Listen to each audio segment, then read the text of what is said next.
Good morning and welcome. I invite you to rise in body or in spirit and join in singing number 153 in the gray hymnal, Oh, I Woke Up This Morning. Number 153.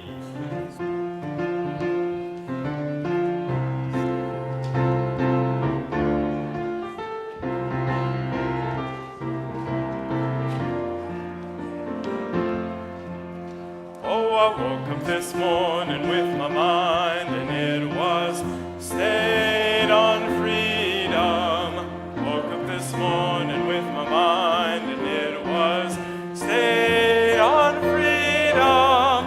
Woke up this morning with my mind, and it was stayed on freedom. Hallelujah, hallelujah, hallelujah. I was walking and talking with my mind, and it was stayed on freedom. Walking and talking with my mind, and it was stayed on freedom. Walking and talking with my mind, and it was stayed on freedom. Hallelujah, hallelujah, hallelujah. I was singing and praying with my mind, and it was stayed on freedom. Singing and praying with my mind, and it was stayed on freedom. Singing and praying with my mind, and it was stayed on freedom. Hallelujah, hallelujah, hallelujah.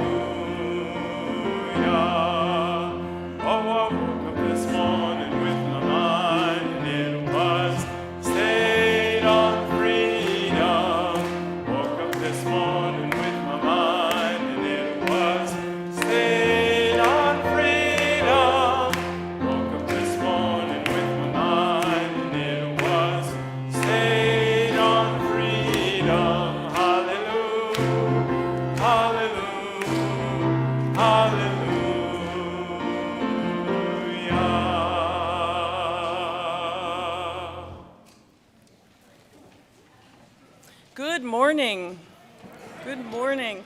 Welcome to the First Unitarian Universalist Congregation of Ann Arbor. Tomorrow is an official federal holiday commemorating Juneteenth. You will hear much more about this day a bit later, but it's the day when General Granger arrived in Galveston, Texas to enforce the Emancipation Proclamation that President Lincoln had issued 2 years before. Now, we know he arrived on June 19th, but do you know what year it was? Pretty close, 1865. 1865 was the same year that this congregation had its beginning, when a group of 29 men and 11 women formed the first Congregational Unitarian Society of Ann Arbor. And from that point on, this congregation has been a leader in the development of liberal religious thought and deeply involved in social justice issues. Learning the coincidence of dates, I can only wonder, did the June 19th, 1865 news from Texas reach this congregation? Was it addressed in their worship service? I'd like to think it was. I'm Reverend Theresa Rohlck, the Minister of Pastoral Care. Along with all of you online and in person, I'm joined by a multitude of worship leaders today. Reverend Manish Mishra-Marzetti, our senior minister, Dr. Carter Smith, our acting director of music ministries, Allison Halerz, our pianist-in-residence, Mike Halerz and members of the AV team, lay worship leaders, Freerise and Arika Lycan, and we'll hear from two in our YRUU program, Odelia Florusbosch and Josh Corcoran. We'll also hear from Kathy Muha and Danielle Todd for the Social Justice Connection. And just so you know, all of that is also listed in the order of service, and you can access that at UUAA.org/OOS. Isn't it fabulous to see and hear a diversity of voices in these services? What you see truly represents the collaborative nature of our work in preparing for worship. We are glad you are here. Whether it's the first time or the gazillionth time, I invite you to continue to join us each Sunday. That said, I have to ask you to not show up next week. And there is a good reason. On June 25, you're invited to view the worship service that concludes the week of General Assembly in Pittsburgh. This is the annual denomination-wide gathering of Unitarian Universalists. Next Sunday, that service airs at 11 a.m. And here's the coolest thing, our very own Reverend Manish is the featured minister. Yes. And there's more. And Stella will be offering the time for all ages there.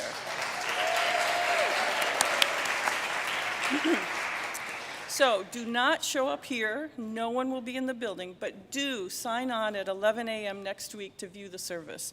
UUAA.org/service will get you there. And if you're watching on the live stream right now, feel free to say hi in the chat and take a moment to welcome each other. And if you're new, let us know. We extend a very warm welcome to you. Please fill out the newcomer survey, UUAA.org/newcomer survey, so we can learn more about you and connect with you. And if you're here in person, after the service in the Jackson Chapel, just outside these doors, up a little ways and on the right, is a newcomer welcome. There will be someone there to answer your questions and let you know a little bit more about this congregation and Unitarian Universalism. This week holds many things to recognize. Father's Day, Juneteenth, the summer solstice is on Wednesday the 21st, the longest day. With so much to celebrate, it's easy to be distracted. So let us settle into this time together, quieting our minds, sharing some breaths to center us. And as we do, I'd like to offer a Father's Day prayer by Amy Jones. Today is Father's Day, so we take this moment to hold space for all that may mean to us. We hold love for those who have lost fathers and for those fathers who have lost children. We acknowledge and hold non-binary, transgender, and cisgender dads in families made of two dads, foster and adoptive dads, and single dads. We hold and work to lift up all fathers of color and those fathers raising children of color. We hold fathers kept apart from their children by borders and war. We hold fathers and children who have lost connection, children who have been disowned or abandoned by their fathers, and the father figures who step in. We hold those longing to become fathers. We hold those who may be full of questions about their biological fathers. Most importantly, we hold and thank the dads, the papas, the daddies, and all who show up every day to give their all to the children who need them. Human relations are complicated. These days of recognition are complex. Please take a moment to breathe in what serves you and breathe out that which does not. Amen.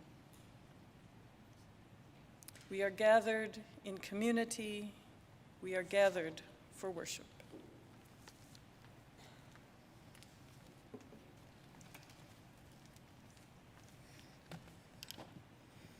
Good morning, everyone.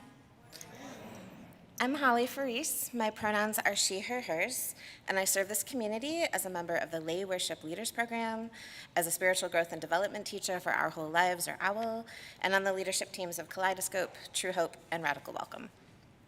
When I first started coming to UU services, I was really moved to learn that the symbol of Unitarian Universalism, the Chalice, came about from people serving their communities in an act of protection, justice, rebellion, and love when it was used to signify safe havens for Jewish refugees escaping Nazi persecution during World War II.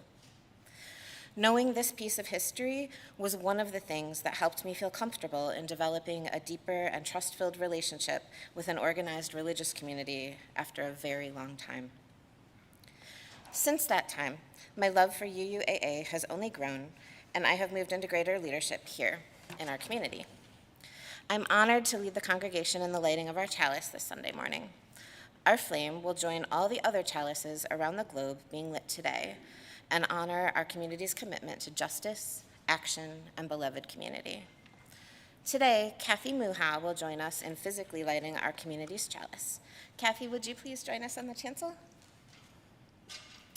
If you're joining us online, please ready your own chalice or candle and let us know in the chat from where your flame is burning.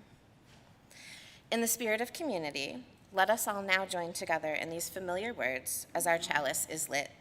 Please join your voice with me as we say, "We light this chalice for the light of truth. We light this chalice for the warmth of love. We light this chalice for the energy of action. And we light this chalice for the harmony of peace." Thank you, Kathy.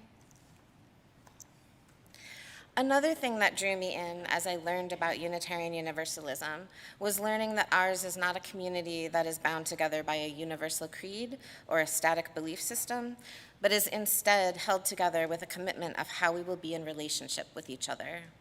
This felt so right to me, honoring each person's individual journey, held lovingly in the container of our community's kindness and mutual support.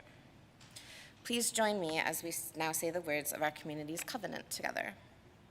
The spirit of this church is love, and service is its law. This is our covenant with each other, to dwell together in peace, to search for truth in love, and to help one another. Thank you.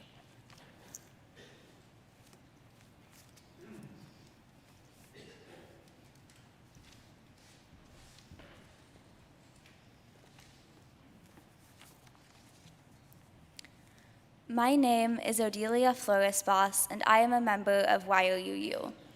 I'm delighted to read our story for all ages this morning. All Different Now, Juneteenth, the First Day of Freedom.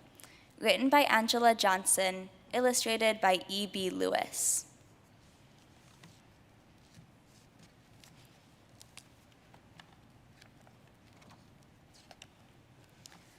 A June morning breeze off the port blew the smell of honeysuckle past the fields, across the yard,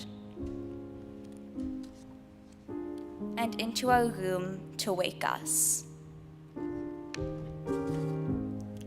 And nobody knew as we ate a little, talked a little, and headed to the fields as the sun was rising, that soon it would be all different. Then we worked and worked and worked some more under the hot Texas sun, until word spread from the port to town, through the countryside, and into the fields, that a Union general had read from a balcony that we were all now and forever free, and things would be all different now. I watched as my Aunt Laura sang as she held her baby.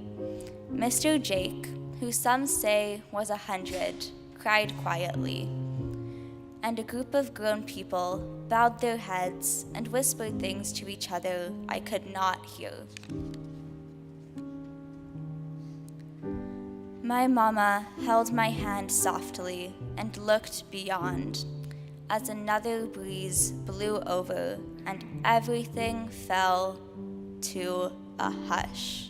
But later,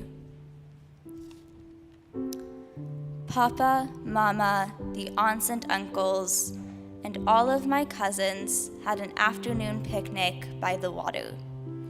My baby brother crawled around our blanket as we listened to the sounds of the waves.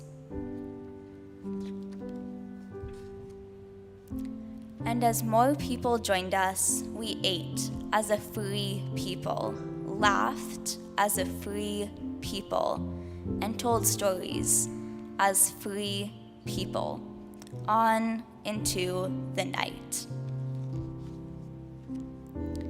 What was before would be no more. As we walked back home, the cool of the night soothed our tired feet that padded quietly past the shadowy fields of cotton. And in the morning, the smell of honeysuckle will wake me again, beside my sisters and brother, to a time that will be for all of us. All different now.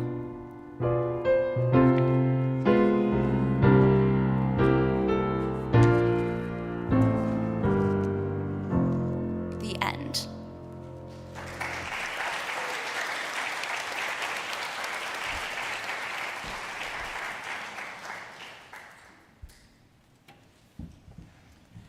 Now is the time in our service where we wish our young people well as they head to the first Sunday of their summer classes. All the children are invited to follow Stella as they head to their classes at this time. And let us join together in singing, "Where You Go, I Will Go." Where you go, I will go, beloved. Where you go, I will go. Where you go, I will go, beloved. Where you go, I will go. For your people are my people. Your people are mine. Your people are my people. Your divine, my divine. Where you go, I will go, beloved. Where you go, I will go. Where you go, I will go, beloved. Where you go, I will go. For your people are my people. Your people are mine. Your people are my people. Your divine, my divine. For your people are my people. Your people are mine. Your people are my people. Your divine, my divine.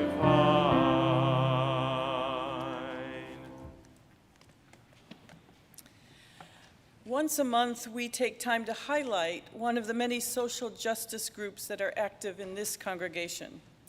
The Food Justice Team will give this month's Social Justice Connection. I'm pleased to welcome Kathy Muha, co-chair of UUAA's Food Justice Team, to the pulpit.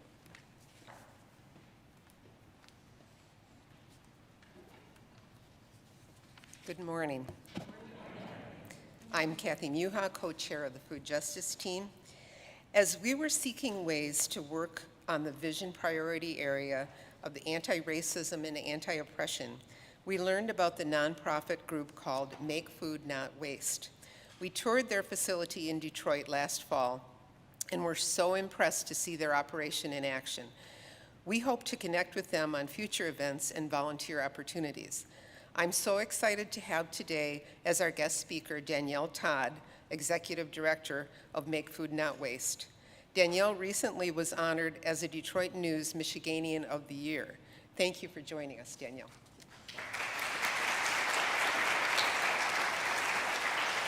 Good morning, everyone. It's wonderful to be with you here today and share with you the work that we're doing in Detroit. Make Food Not Waste is first and foremost an environmental organization. We work to keep food out of landfills because it is the #1 solution to climate change. Food makes up about a quarter of our landfills, and all that decomposing food puts a lot of methane into the atmosphere. But the way that our organization addresses food waste has us showing up as a social justice organization, which is why I'm here today. The Detroit Food Policy Council estimates that 70% of Detroiters are food insecure. And given the demographics of the city, that means that there is an incredibly high number of African Americans that don't have sufficient food or sufficient quality food. At the same time, we hear from residents that charitable food can be poor quality, not culturally appropriate, or lacking in protein and fresh produce. We set out to be different. During COVID, we learned that many residents want and need prepared food. They may not have the time or the tools to cook, or they might have a hard time making the most of the food they pick up at a pantry. We also learned that there is a lot of food that goes to waste in the food system because it needs to be cooked or processed. Think overripe bananas or wilted greens. We like to say when you see overripe bananas and you think someone should really make banana bread out of that, that's what we do.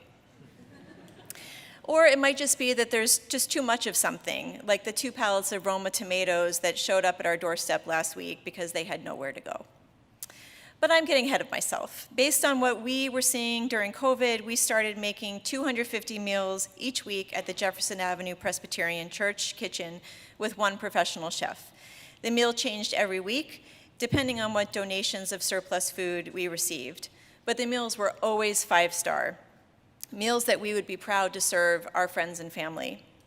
Word continued to get out, and by this past January, we added a second kitchen location inside the Salvation Army, also in Detroit. We now have 5 professional chefs on staff, all from the community, and they make anywhere from 2,000 to 4,000 meals every week. Now, these meals aren't what most people expect from charitable food. Our chefs make everything from beef and veggie frittatas to pepper steak over rice. Most recently, we've added composed salads that have lettuce, fresh and dried vegetables, and herbs. The eaters love them because they're always different, and most importantly, they taste great. Just last week, one eater said to me how happy her doctor is that she's eating more vegetables.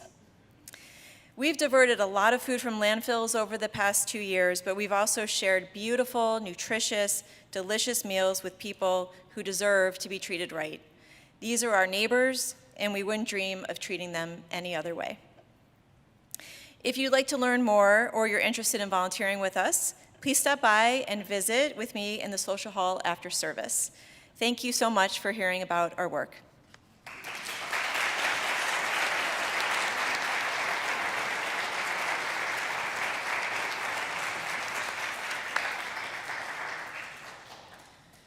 Thank you, Kathy and Danielle, for illustrating so clearly how all justice work is so intersectional, and what beautiful examples you showed us of the impact this work has on so many.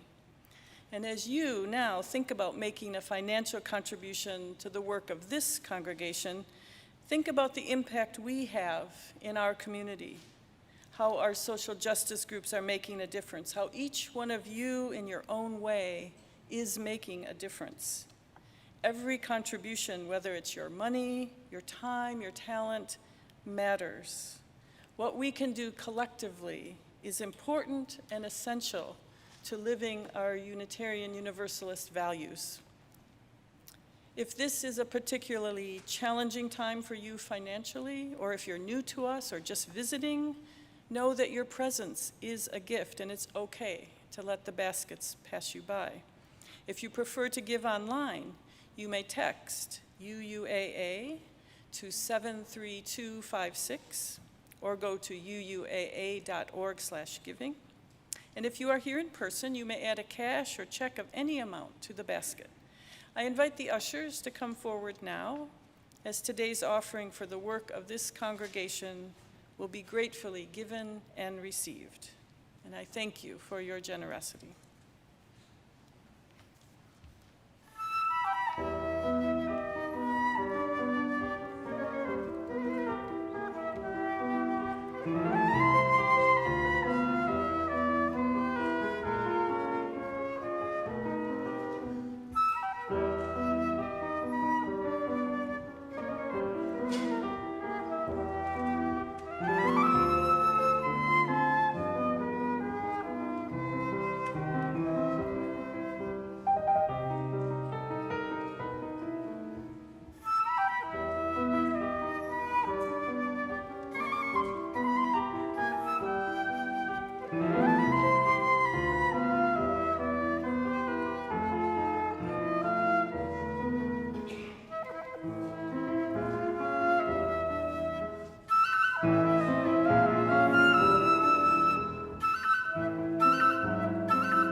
Thank you, Josh, for your musical gift to us. That was lovely, thank you. Would you all please rise in all the ways we do, in body and in spirit, and I invite the ushers to come forward now. This symbolic gesture of recognizing our collective gifts reminds us not to take these gifts of generosity for granted. So it is with intention we dedicate our offering with these words. Will you please join me as we say together, "To the work of this congregation, which is weaving a tapestry of love and action, we dedicate our lives, and these are offerings." Thank you. You may have a seat.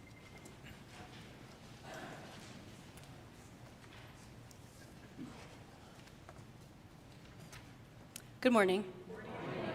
Always have to bring this way down. I'm Arika Lycan. My pronouns are they, them.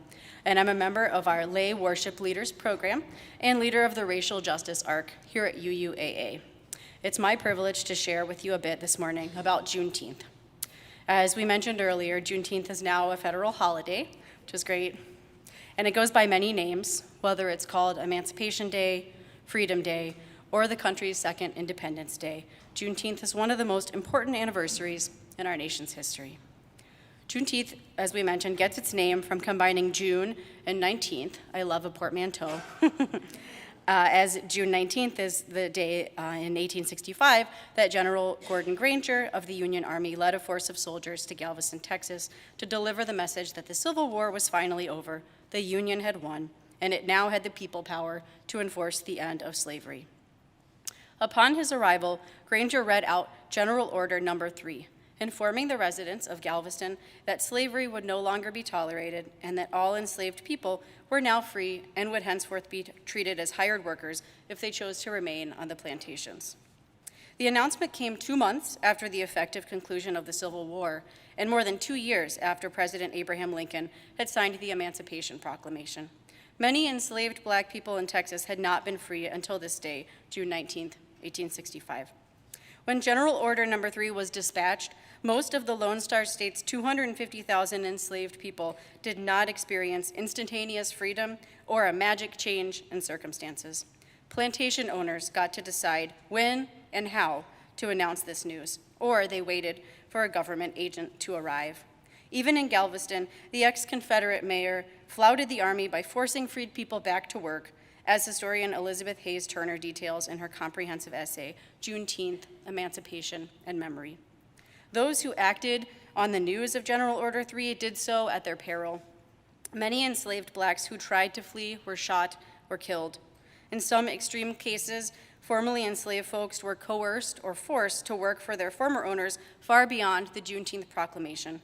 Even among those with the ability to choose, some decided to remain working under their former enslavers in pretty much the same exact conditions because there were not better opportunities to be had. This very slow roll of change, if you will, seems hardly the recipe for a celebration, which is what makes the story of Juneteenth all the more remarkable.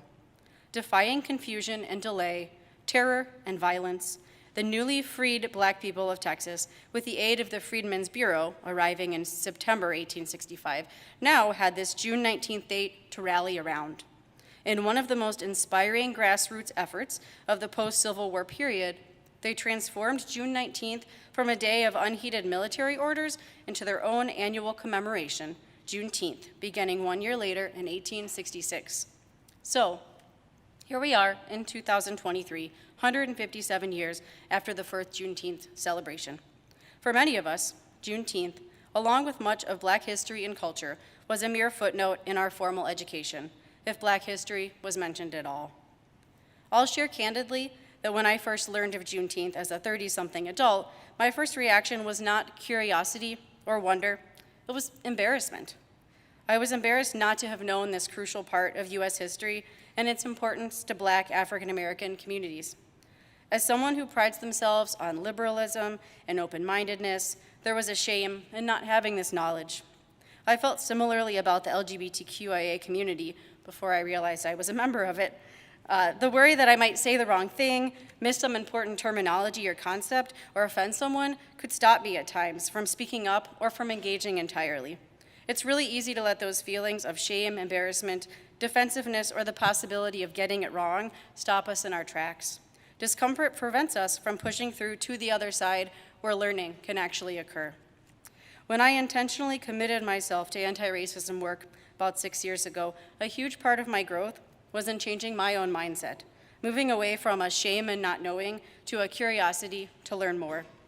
My response now when I hear or learn something new is, "Oh, wow," followed by scribbling a note to myself or a voice-to-text message, reminder for later, learn about this. That's what I'd encourage all of us to build, a practice of responsible curiosity on this occasion of Juneteenth and beyond. We can move through the not knowing, forgive our past selves, and focus our energy where it's most needed, acknowledging new information, educating ourselves, sharing with others, and moving through the world as more informed, thoughtful, and educated individuals. While we cannot hold our children or our younger selves responsible for what was not taught to us, as adults, we can hold ourselves accountable for learning, working to understand, and honoring these core pieces of American history that were left out by intentional design. We can also advocate now against the banning of books that tell crucial stories from minoritized perspectives and for the teaching of comprehensive American history that includes Black history, Indigenous history, Latina history, LGBTQ history, our country's full story made available for future generations. As for tomorrow's holiday, I'd encourage you not only to observe it with education and learning, but also to celebrate the vibrant and Black and African American culture that exists in our communities today. Ypsilanti's Juneteenth Festival is taking place this weekend. Some of us went yesterday and had a great time. Today it's 4 to 11 p.m. in downtown Ypsilanti with lots of live music, food, and family fun. Let Juneteenth be a spark to support Black-owned restaurants, bookstores, and other businesses. If you're looking to delve further into anti-racism practice, Juneteenth is a good day to do it. UUAA's Racial Justice Arc has resources to help you available in today's order of service as well as on the UUAA website. And there's a QR code, I think, out in the hallway there. With each of us engaged in the work of building greater racial justice, we create ever-expanding circles of love and community. May we always circle around for freedom, circle around for peace, for all of us imprisoned by structures of denial, by structures that oppress. May we circle for release. Thank you.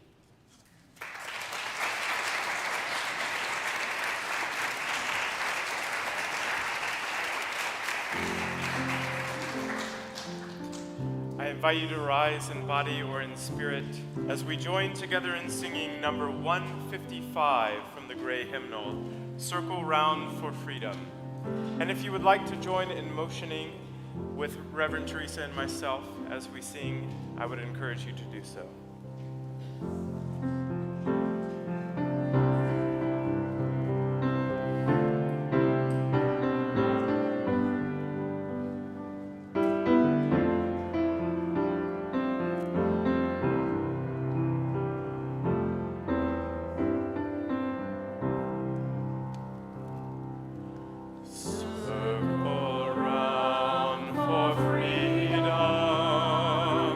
Circle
So beautiful. We haven't sung that in a while.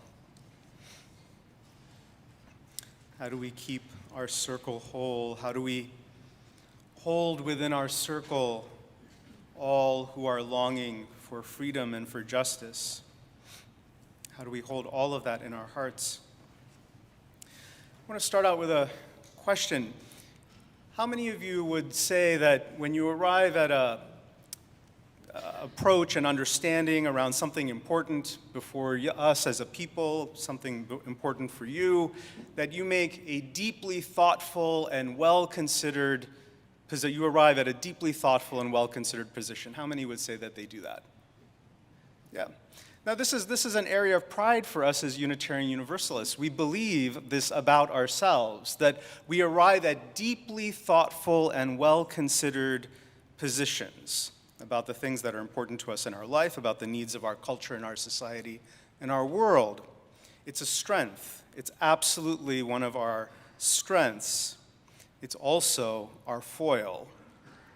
I love what Arika framed as responsible curiosity. It's such a gorgeous way of thinking about how we can interact with notions, ideas, things that are new to us or different from what we have previously understood. What gets in the way of curiosity? There's one major thing that gets in the way of curiosity: certainty. Certainty. Certainty does a number of things. It shuts down conversation because we've arrived at a well-considered, deeply deliberated understanding of something. So I've figured it out. I don't need any other information. I don't need to know anything else. It shuts down conversation. It eliminates the possibility of curiosity. But here's where it hurts us as a people. And I'd also add us as Unitarian Universalists, because this is our strength. Our intellectual rigor is something we pride ourselves on for good reason. And when it arrives at a rigidity, the rigidity of absolute certainty, we can often arrive at an incomplete analysis, an incomplete understanding. We miss things. I'm going to make this very concrete for us because we're Unitarian Universalists. That's our shared context. And I've been at UU going on 25, 30 years. So I'm going to reach back into ancient history. But many here have been UUs longer than me. Some of you have been in our movement 40 years, 50 years. Maybe you were born and raised in our movement. Back in those ancient prehistoric days, it was common to hear certain things in our communities. One of them was, I don't see color. I treat everyone the same. Offered with deep confidence and certainty. But look at what that certainty would do. Also, by the way, offered by folks who might embody majority characteristics of US society and culture, often shutting down any possibility for further conversation about racial disparity or racial inequality. Because I see everybody as the same. I don't see color. Now, look, there's an element of reasonableness to that, right? So the certainty can often convey or come across with reasonableness, which is, yes, at the level of biology, underneath the skin, we're all the same on the inside. If you want to talk about soul or essence or emotional livelihood, yes, at those levels, often we feel the same set of emotions, and yet what's missed, what's absolutely missed, is that our culture and the world that we're a part of does not treat BIPOC, Black, Indigenous people of color, but especially our Black siblings, the same as everyone else. It is absolutely not the case. And now, over that span of time, 2 to 3 decades, we've developed tons of empirical data about this. This is research-based. This is not guesswork. There are research studies that show that if your name even sounds Black on a job application or a resume, good luck trying to get that interview. Established, research-driven, proven. We have seen over the past 10 to 15 years the vast differences around law enforcement and judicial outcomes for our Black population versus others, right? The list is long. This is not guesswork. This is well-established fact. So the notion that was often said in UU communities 25, 30 years ago, I don't see color, I treat everyone the same, an incomplete analysis that hurt us at the time. It held us back from being able to move more deeply with the needs of our culture and our world. We had a similar thing in that same time range, 25-ish years ago to 30 years ago. Many of our communities were struggling around whether or not to include gay, lesbian, trans voices from the pulpit. Now, I know this sounds so anachronistic because it's a norm today. It's not even a point of debate or question. The same way we don't hear that statement in most UU circles around, I don't see color. That's not usually said these days in UU communities. We similarly don't have any question anymore today about the inclusion of gay, lesbian, trans experiences and voices. It absolutely was a point of hard debate a couple of decades ago. I remember in my home community when we first began including gay, lesbian voices, not even trans yet, just gay, lesbian voices. Here's some of what occurred. Why can't we know those people, literally those people, are in our community. That's fine that they're here and attending, but why do we need to hear about their experiences from the pulpit? I don't feel my spiritual needs are being met anymore. And guess what? A whole bunch of folks walked. They withdrew their pledges and their financial support, and they stopped attending and they left because their spiritual needs were not being met anymore because we were allowing gay and lesbian folks to share their life experiences from our pulpits. Now, that can sound reasonable to a degree, right? Everybody's the same, so why are we centering, i.e. sharing the experiences from the pulpit in that kind of way? There's an element of reasonableness to that. But look what would have been missed if that other perspective had kind of ruled the day. We would never have learned about the health care struggles of gay and lesbian partners, how couples could not see each other in hospital rooms or at the time of death, even being allowed in to see their partner. We would not have learned about the struggles of families that were already parenting and the laws did not support them. We would not have learned about how discriminatory fostering and adoption processes were excluding gay and lesbian couples. We became a leader on marriage equality precisely because we allowed those voices into our pulpit and we allowed our hearts to be open to receive those experiences and be changed by them. And yet there was a reasonable amount of pushback and resistance. Why are we centering those voices and those experiences? My needs are not being met. Be mindful of that which presents itself as certainty, and we can always feel it. You can feel it. You know it when it shows up. No matter how reasonable it may sound, you know it when it shows up because it's shutting a door and shutting a conversation down. You can feel it in your bones that that's the energy behind what is being said, no matter how reasonable it may sound. We UUs have our own contemporary versions of this. We do. This is a pattern in our movement, by the way, and it's connected to our strength. This is true for human beings. Our deepest challenges are always connected to our strengths. Our strength is our intellectual rigor, and guess what? It's also our Achilles heel. So, our contemporary version, racial justice is one justice issue amongst many. It sounds perfectly reasonable. It's kind of true. It's kind of true, right?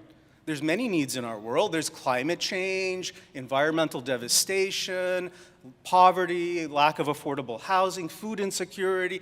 It sounds reasonable. Now, for any of us that care about any of the, and there's so many other justice issues I could have mentioned, this is not a comprehensive list I've given. We are living in an age where there is plenty of scientific and empirical research done on any one of these justice issues any of us may feel passionate about.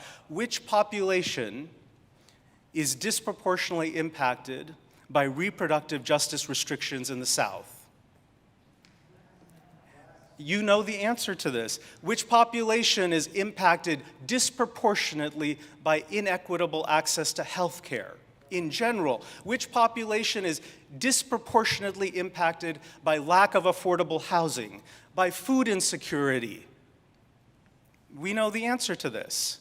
This is not guesswork.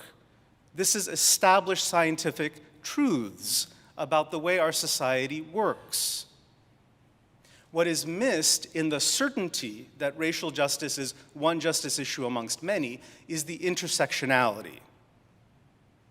That racial disparity is a through line in many, many justice issues. Which populations live closest to toxic dumps, incineration sites, garbage disposal sites?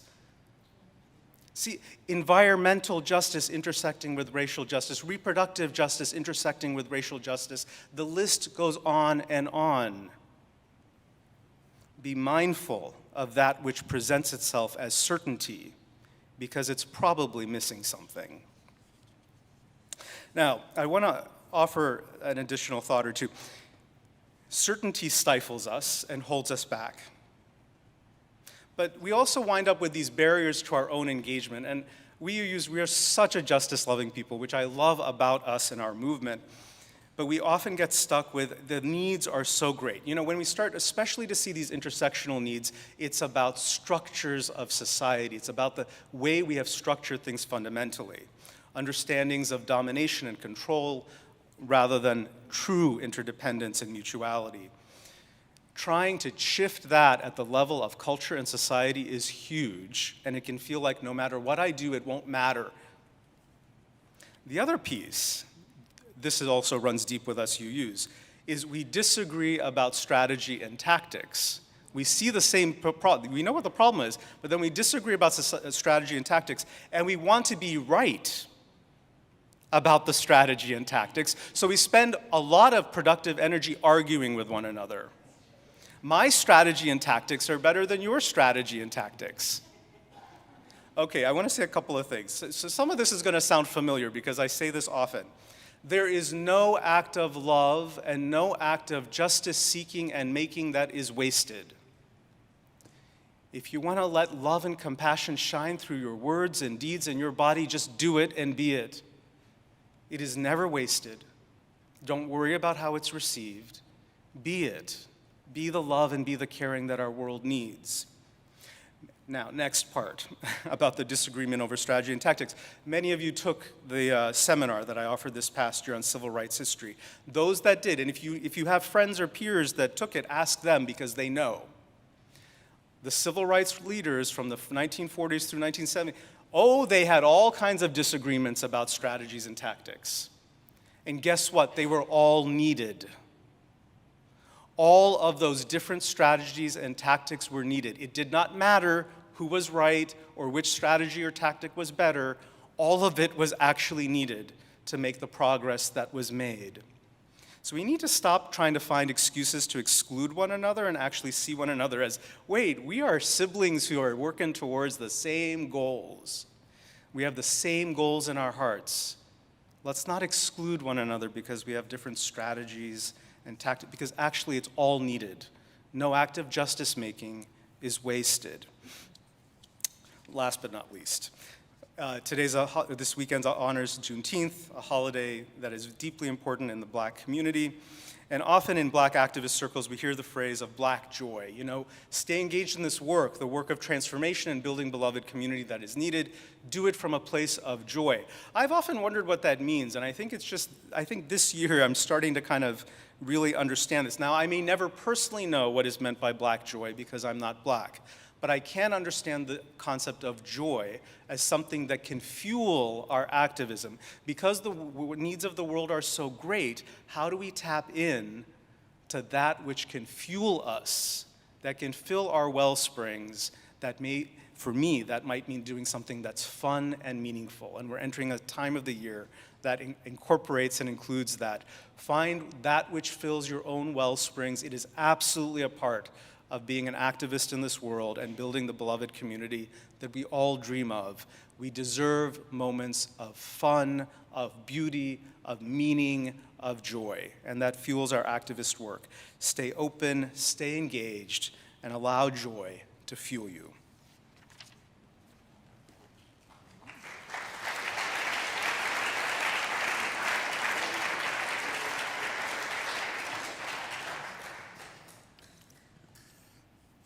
In being committed to nurturing and building beloved community, a world in which there is greater racial justice, each of us has a role to play in whatever ways we are able to engage.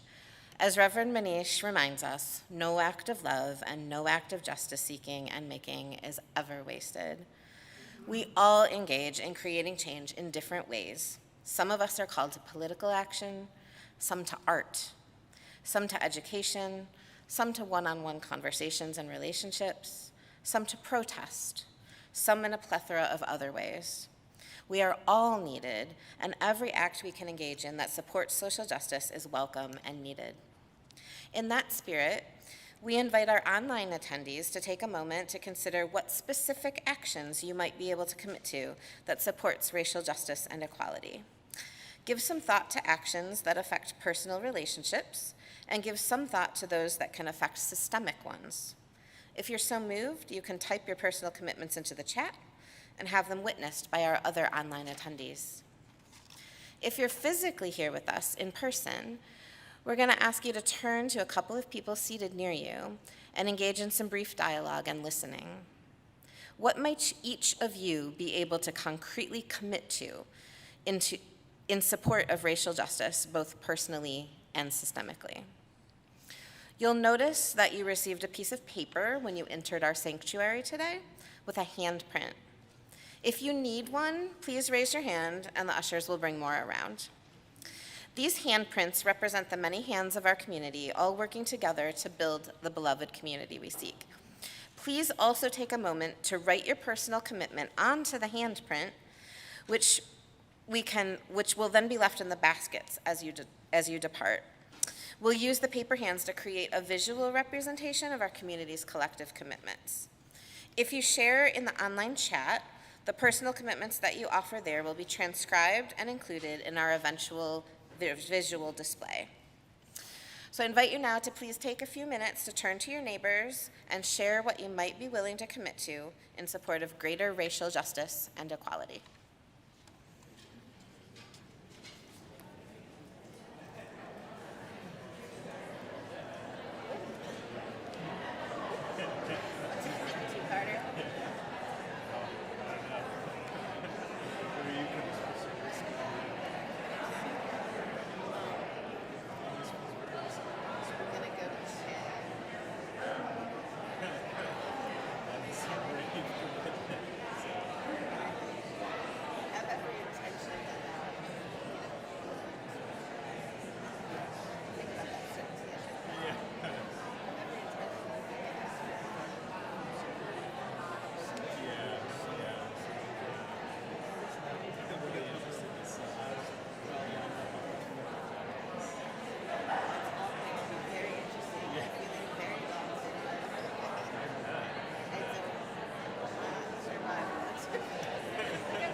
We'd invite us to begin coming back together, please, if you begin coming back together.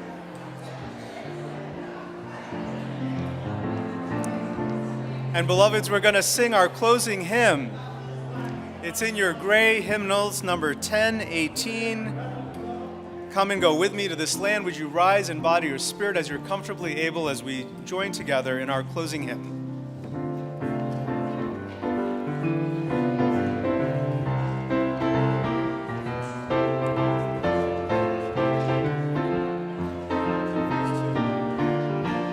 Teal hymnals. Number 1018. Come and go with me to that land. Come and go with me to that land. Come and go with me to that land where I'm bound, where I'm bound. Come and go with me to that land. Come and go with me to that land. Come and go with me to that land where I'm bound. There'll be freedom in that land. There'll be freedom in that land. There'll be freedom in that land. There'll be freedom in that land where I'm bound, where I'm bound. There'll be freedom in that land. There'll be freedom in that land. There'll be freedom in that land where I'm bound. There'll be justice in that land. There'll be justice in that land. There'll be justice in that land. There'll be justice in that land where I'm bound, where I'm bound. There'll be justice in that land.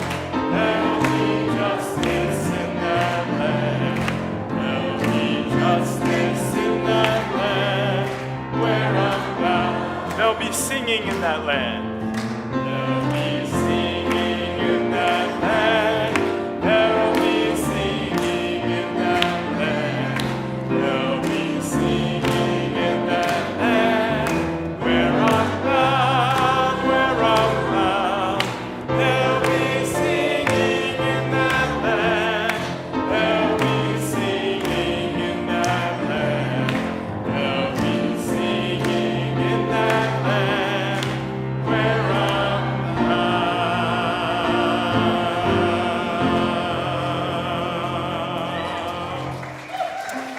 Beloveds, go forth into this new week, those honoring Father's Day on this day, those who are father figures, grandfathers, uncles, a fathering type of energy or role in the life of others. Honor the beauty of that which you can bring alive through that energy and that presence, the mentoring, the gentle love, the caring that you can make available in the wider world. Those of us honoring Juneteenth in the days ahead, go forth knowing that the work of building greater racial equity and justice, building beloved community, as MLK referred to it, is ongoing work. It is our work that we embrace wholeheartedly. It is work that we know that ultimately sets us all free from paradigms of oppression and domination. Go forth knowing that we Unitarian Universalists have been committed to these ways of being for a long time. It is in our bones. It is in our DNA. Go forth in love. Go forth knowing that freedom is our calling. May it be so. Amen.